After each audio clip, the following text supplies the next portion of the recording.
Let's start with something that I don't take for granted. I get to build a life around my reality, not the other way around. Not someone else's deadlines, office hours, or someone else's definition of balance. I have been in the thick of it, raising 4 kids, managing my mom for years as her primary caregiver, managing grief, managing caregiver burnouts, managing clients and deliverables and deadlines, and I'm married and I have a household. And it felt like I was living 2 or 3 other people's lives all at one time, which meant I felt a lot of times pulled and forced to compartmentalize different versions of where I was. But let me tell you something. Through it all I kept thinking to myself, what would I have done had I not had the freedom to choose the way I work? And the truth is, I don't know, because there were definitely seasons where I was still her primary caregiver, even emotionally, before it became physically and medically, her spiritual and emotional support, right? And I still had to show up for my own family. Shortly after I had baby number 4 is when everything kind of shifted. And I was still in postpartum, you know? I still had to make money. I still had to be present at home. And had I still been in corporate, pretending and having to compartmentalize in a way that didn't feel suitable for me, I 100% would have cracked. So no, I do not take the flexibility for granted that we get to have as entrepreneurs. But hear me, I've also had to fight to honor it. Because when you are self-employed, the old systems that you've been conditioned to like to sneak in. The rigid mindset you may have about goal setting, the guilt you feel about needing margin and capacity, the pressure to carry your day like someone who has more support and not responsible for all the things that you are carrying.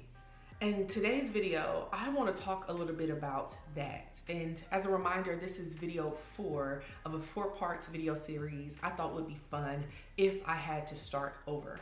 And in today's video, I don't want to tell you what I would do better. Instead, I want to tell you what I would never do again. And I hope that it gives you a little bit more permission to exercise this level of assertiveness and agency in your own life and business. Because I'm going to share with you what I would happily, joyfully walk away from, what I would decide would not go with me to the next level in my life and my business. So if you identify as high achieving, high functioning, high capacity, and you are on the verge of burnout or feel like you've already had some success, but you built something that no longer feels like yours, these are the 7 things that I would avoid this time around, and I hope it helps you. The first thing that I would avoid doing is about pretending to be stable in some categories just because I'm capable. One of the most, I think, dangerous things about being high functioning, high capacity is that you are so unaware of how easy it is for you to just keep going,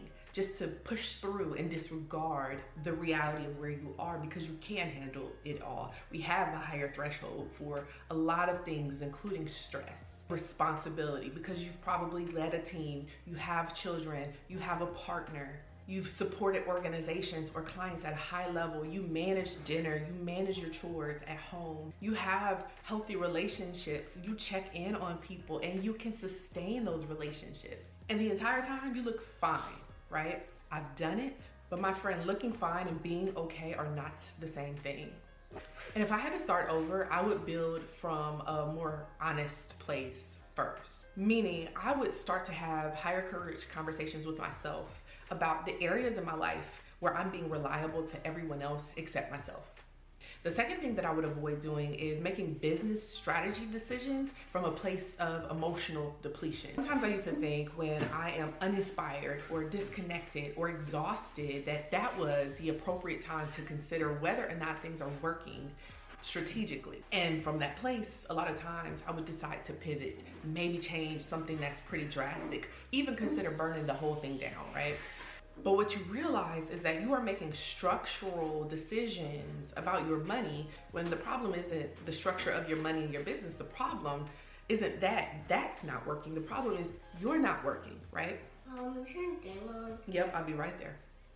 Now I have the experience and the wisdom to know the difference between alignment or misalignment and absolute depletion.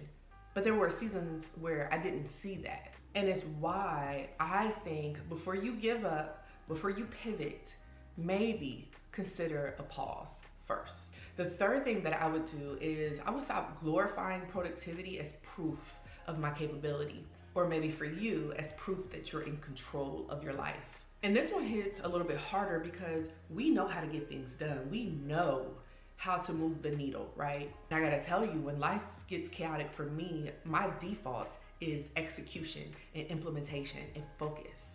I can check the boxes, I can fill my schedule, I do all the things I need to do to get to the next step, whatever that next step is. But a full calendar doesn't mean we're safe. It just means you're busy. And busy, although beneficial, is not the same thing as clear, right? And I think it's incredibly beneficial to be productive in seasons of difficulty. But you also have to realize when using it as a coping mechanism is more detrimental to your success than helpful. And you have to stop and pause and ask yourself, am I actually moving the needle, or am I just numbing with motion, right? The fourth thing that I would avoid doing is making myself smaller just to avoid being perceived as difficult. And I've talked about this in other videos, but this one can be a little bit deceiving because it looks like in action you softening your tone so that you don't seem so intense. You start to question your rates and start to offer discounts because someone said they can't afford you. Or you allow a client to run over time that you allocated, knowing you have somewhere you have to go for yourself because you're afraid to enforce a boundary. And that pattern, my friend, doesn't come from professionalism. That comes from conditioning. And it comes from either being praised your whole life or secretly feeling pressure to be agreeable and adaptable and easygoing. So if I were starting over, knowing what I know about myself, not even just less than 3 years ago, I would speak up.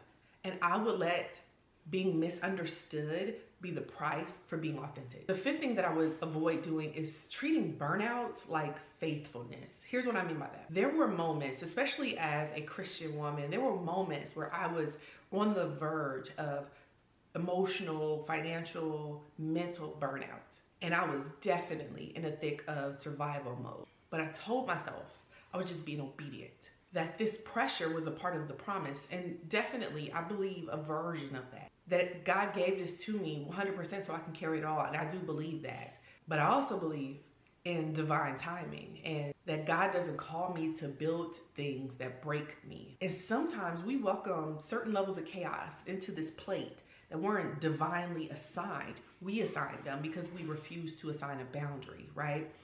And it's helpful to learn to stop confusing devotion with destruction, because that's a self-destructing behavior. That is not aligned with my faith. The sixth thing that I would avoid doing, this is a big one for me, but I would stop splitting my time between multiple big goals. I am ambitious, I am multi-passionate, I am easily inspired, and I get excited really easily about a new challenge. I love a good challenge. But I've had to learn the hard-headed way that just because I can hold a full plate doesn't mean I should.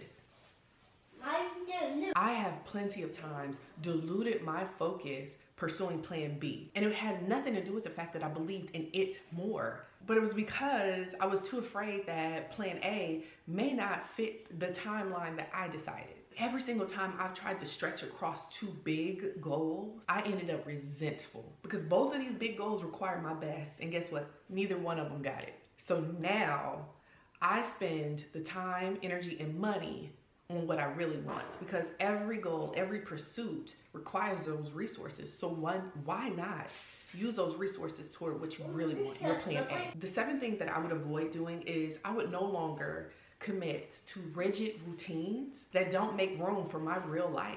Let me be really clear on this. I love challenges like 75 hard, right? And frankly, I don't choose systems that make me feel as if I should punish myself for being human or a mom first. And I have responsibilities that don't just pause just because I chose to make a commitment to walk 5 miles a day in a thunderstorm. So now I build with sprints, 3-day pushes, 3-day focus windows. Enough time for me to feel it, but not enough time for life to throw it off balance. And I habit stack in seasons, disciplined, not rigid. And for me, it isn't a measure of success to avoid deviating because I'm more focused on my objective, my mission, than I am how I get there.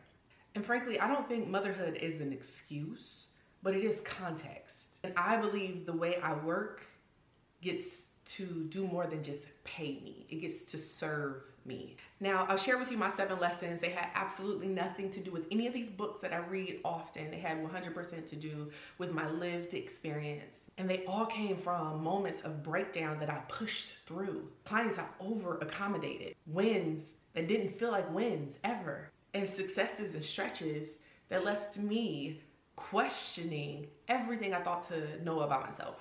And if any part of you feels like this resonated with you, this is my invitation to you to start doing things and building things differently in this next season of your life.